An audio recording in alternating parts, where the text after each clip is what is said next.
Bonjour à tous. Le service d'information et d'analyse est en contact avec vous Guru.market. Commençons par les données récapitulatives de l'entreprise. Si vous êtes intéressé, vous pouvez le mettre en pause.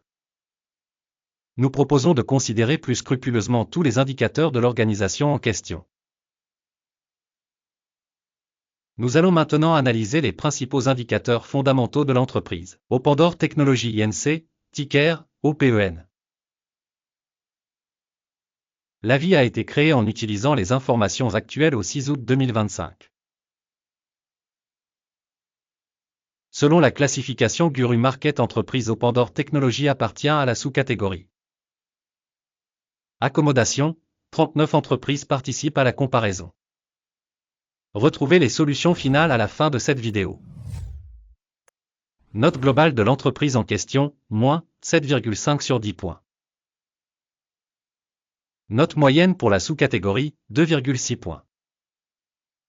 Si vous regardez de manière large, dans le cadre du marché en général, on verra bien, le résultat moyen pour l'ensemble du marché est de 1,7 points. Contre une note négative, 7,5 points pour l'entreprise Opandor Technologies. Comparez la dynamique du cours de l'action de la société Opandor Technologies et les entreprises de sous-catégorie.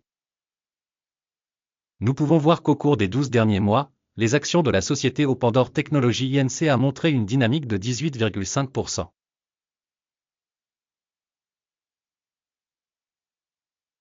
Contre la dynamique des prix dans la sous-catégorie de 7%. Capitalisation boursière de l'organisation Opandor Technologies s'élève à 1,84 milliard de dollars. La capitalisation boursière de la sous-catégorie est de 214 milliards de dollars. La valeur comptable de la société est estimée à 0,58 milliards de dollars. Avec une capitalisation comptable de la sous-catégorie de 88 milliards de dollars. Après avoir comparé la valeur boursière et la valeur comptable des actions, nous verrons ce qui suit.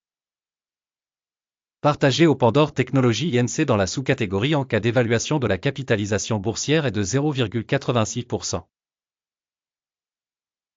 La valeur comptable est de 0,665%.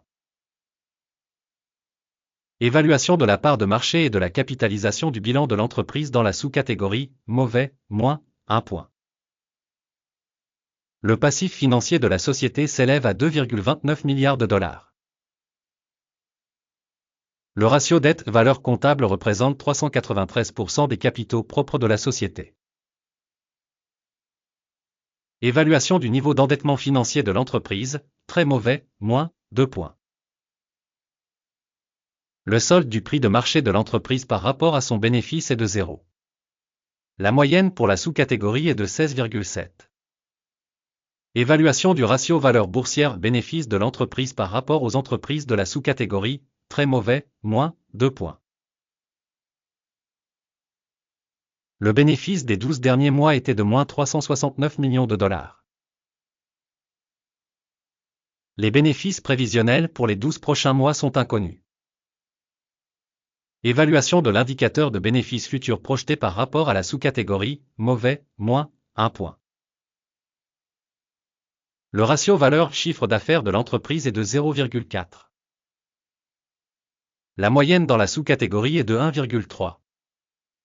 Évaluation du ratio valeur marchande chiffre d'affaires de l'entreprise par rapport aux indicateurs des entreprises de la sous-catégorie, bon, 1 point. Le chiffre d'affaires des 12 derniers mois s'est élevé à 5 140 millions de dollars. Les revenus projetés pour les 12 prochains mois sont inconnus.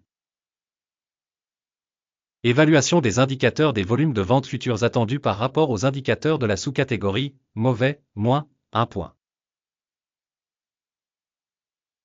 La marge de vente est de moins 7,2%, avec une moyenne pour la sous-catégorie de 8%. Évaluation de la rentabilité par rapport aux indicateurs des entreprises de la sous-catégorie, Tollet, moins 0,5 points. La part de l'entreprise en nombre d'employés dans la sous-catégorie est de 0,239%. Ce qui représente 260% de moins que la part de capitalisation boursière. Le montant du capital de marché par employé de l'entreprise est égal à 1 250 000 $. Tandis que pour la sous-catégorie, il est de 348 000 $. Évaluation du volume de capital par salarié par rapport aux indicateurs des entreprises de la sous-catégorie, passable, 0 points. Le bénéfice par employé individuel de l'entreprise est de moins 250,3 000 $. Moyenne dans la sous-catégorie, 20,9 milliers de dollars. Évaluation du bénéfice par employé individuel en comparaison avec les indicateurs des entreprises de la sous-catégorie, tollé, moins 0,5 points. La part du chiffre d'affaires par employé de l'entreprise est de 3 486 milliers de dollars.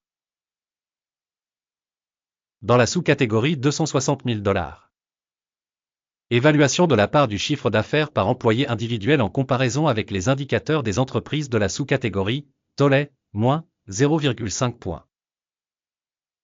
Le volume des transactions à court terme était de 22,2%, avec une moyenne pour la sous-catégorie de 3,6%. Indicateur technique RSI 14 montre un niveau de 64% pour l'entreprise Opandor Technologies. Dans la sous-catégorie, ce niveau est de 52%. Le prix actuel de l'action de la société est d'environ 2,51 $. L'estimation consensuelle du prix des actions de la société est d'environ 92 cents. Regardons le tableau des commandes, il est à votre disposition, lien dans le commentaire épinglé.